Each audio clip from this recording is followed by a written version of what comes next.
Assalamualaikum warahmatullahi wabarakatuh. Dalam kesempatan kali ini saya ingin membacakan sebuah halaman yang berada di Fikih Islam Lengkap, penjelasan hukum-hukum Islam mazhab Syafi'i. Ini ditulis oleh Dr. Mustafa Dib Al-Bukho. Ini adalah penjelasan matan Abu Suja. Oke, baiklah. Dalam kesempatan kali ini saya ingin langsung membacakan untuk kita semua belajar, yaitu tentang bab pertama di dalam kitab ini, yaitu tentang tunggu sebentar. Ini sudah mukadimah, yaitu yang pertama tentang bab macam-macam air, macam-macam air. Nah, air yang boleh digunakan untuk bersuci ada 7, yaitu air hujan, air laut, air sungai, air sumur, air mata air, air mata air, air salju, dan air embun. Nah, penjelasannya secara ringkas dapat dikatakan bahwa bersuci itu bisa dilakukan dengan setiap air yang keluar dari bumi dan turun dari langit, Nah, dasar hukumnya boleh bersuci dengan air ini adalah firman Allah Ta'ala dalam surat Al-Anfal, yang artinya Allah menurunkan kepadamu hujan dari langit untuk menyucikanmu dengan hujan ini. Ini adalah hadis riwayat Abu Hurairah. Dia berkata bahwa seorang laki-laki bertanya kepada Rasulullah, "Ya Rasulullah, kami pernah berlayar di lautan dan membawa sedikit air. Jika berwudu dengannya kami akan kehausan. Bolehkah kami berwudu dengan air laut?" Rasulullah bersabda, yang artinya laut itu suci airnya dan halal bangkainya, Oke. Kemudian dari Tirmizi, Tirmizi berkata, derajat hadis ini adalah hasan syahih, halal bangkainya artinya adalah boleh dimakan binatang yang mati di dalamnya seperti ikan dan lainnya tanpa harus disembelih secara syar'i. Oke. Selanjutnya adalah kedudukan air itu dibagi menjadi 4. Kedudukan air itu dibagi menjadi 4. Yang pertama adalah air yang suci dan menyucikan serta tidak makruh untuk bersuci. Air ini disebut juga air mutlak. Yang kedua, air suci dan menyucikan yang makruh, yaitu air musamas, air musamas. Dan yang ketiga adalah air suci namun tidak mensucikan, yaitu air mustakmal, dan air yang berubah karena bercampur dengan benda-benda suci lainnya. Yang keempat, air najis, yaitu air yang bercampur benda najis dan jumlahnya tidak sampai 2 kolah atau mencapai 2 kolah namun berubah. Ukuran 2 kolah air kira-kira berjumlah 500 liter. Baghdad berdasarkan pendapat paling benar. Penjelasan dasar kesucian air mutlak adalah hadis yang diriwayatkan oleh Bukhari 270 dan selainnya dari Abu Hurairah. Dia berkata bahwa seorang Arab Badui kencing di masjid, kemudian orang-orang menghampirinya untuk menghardiknya. Maka Nabi SAW bersabda, biarkanlah dia dan siramkanlah seember air di tempat kencingnya. Itu sesungguhnya kalian diutus untuk menjadi orang-orang yang memudahkan, bukan menjadi orang-orang yang menyusahkan. Ya. Maksud menghardik adalah memperingatkannya dengan perkataan dan perbuatan. Penjelasan yang kedua yaitu air musamas, ya. Air musamas adalah air yang dipanaskan dalam bejana logam, ya, dengan memakai panas matahari. Menurut sebuah pendapat, sebab kemakruhannya adalah karena bisa menyebabkan penyakit kusta, ya, atau lebih hukum makruhnya bahwa berlaku jika digunakan untuk badan di negeri yang panas seperti Hijaz, ya. Ini penjelasan tentang air musamas, ya.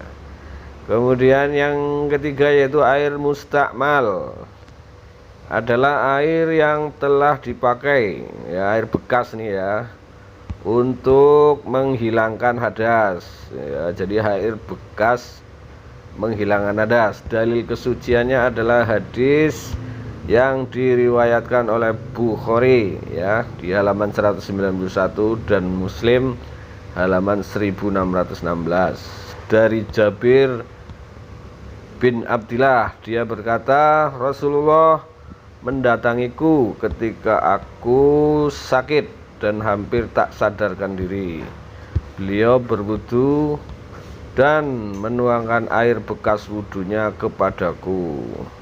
Maksud hampir tak sadarkan diri adalah karena parahnya sakit yang diderita. Jika airnya tidak suci, maka beliau tidak akan menuangkannya kepada Jabir bin Abdillah.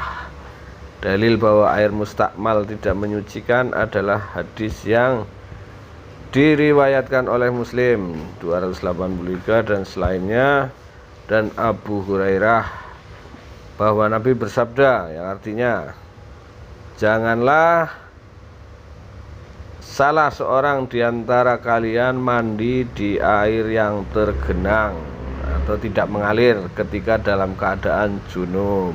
Oke.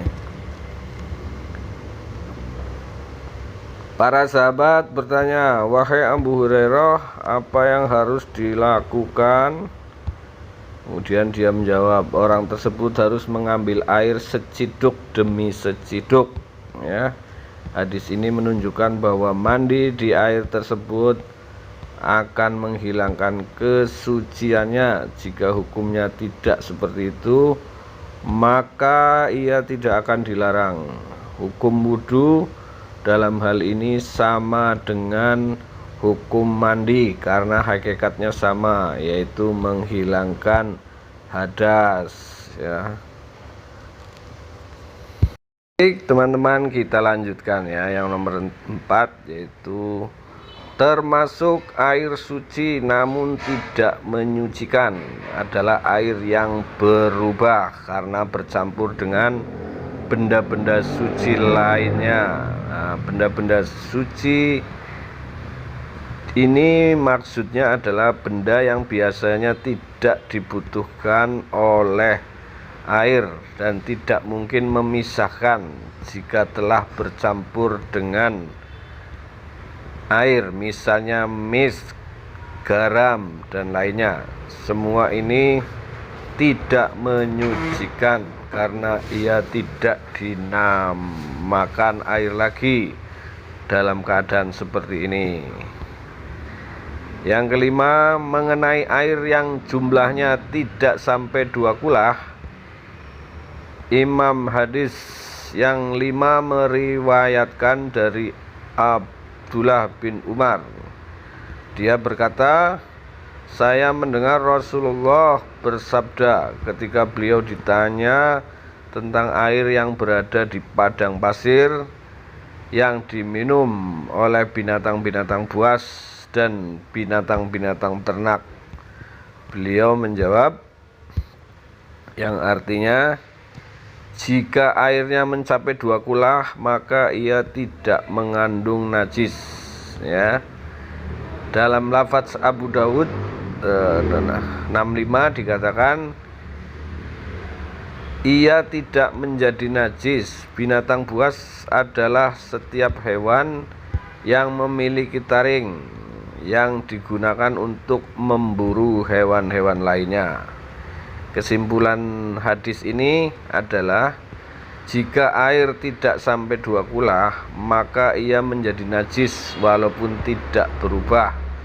Pemahaman ini ditunjukkan oleh hadis riwayat Muslim 278 dari Abu Hurairah bahwa Nabi bersabda, jika salah seorang di antara kalian bangun dari tidurnya, maka janganlah memasukkan tangannya ke dalam bejana sampai mencucinya 3 kali, karena dia tidak tahu di mana tangannya bermalam, ya. Orang yang bangun tidur dilarang memasukkan tangannya ke dalam bejana karena khawatir tangannya kotor oleh najis yang tidak kelihatan. Sebagaimana diketahui, najis yang tidak kelihatan tidak akan menyebabkan air berubah. Jika bukan karena najis yang tidak kelihatan itu menyebabkan air menjadi najis hanya dengan persentuhannya, maka hal ini tidak akan dilarang, ya. Dalil najisnya air yang bercampur benda najis dan jumlahnya tidak sampai 2 kolah atau mencapai 2 kolah namun berubah adalah ijma. Dikatakan dalam Al-Majmu bahwa Ibnu Munzir, ya, mengatakan para ulama bersepakat bahwa air yang sedikit atau banyak jika bercampur dengan najis kemudian mengubah rasa, warna atau baunya, maka air itu najis. Adapun hadisnya adalah, ya, air tahur, ya, air tahur suci dan menyucikan itu tidak menjadi najis oleh apapun kecuali benda yang mengubah warna, rasa atau baunya, ya. Hadis ini dhaif sekali, ya. Imam Nawawi mengomentarinya tidak sah berhujah dengan hadis ini. Dia melanjutkan, Imam Syafi'i menukil kedhaifannya dari ulama yang ahli dalam bidang hadis, ya. Al-Majmu, ya. Yang ketujuh, 2 kulah kira-kira sepadan dengan 190 liter atau luas kubus yang panjang sisinya 58 cm. Demikian teman-teman semuanya, ya, pembahasan tentang air, ya. Mudah-mudahan apa yang saya sampaikan bermanfaat buat Anda semua dan terutama bermanfaat buat diri saya sendiri. Mohon maaf jika terjadi banyak kesalahan. Saya akhiri, wassalamualaikum warahmatullahi wabarakatuh.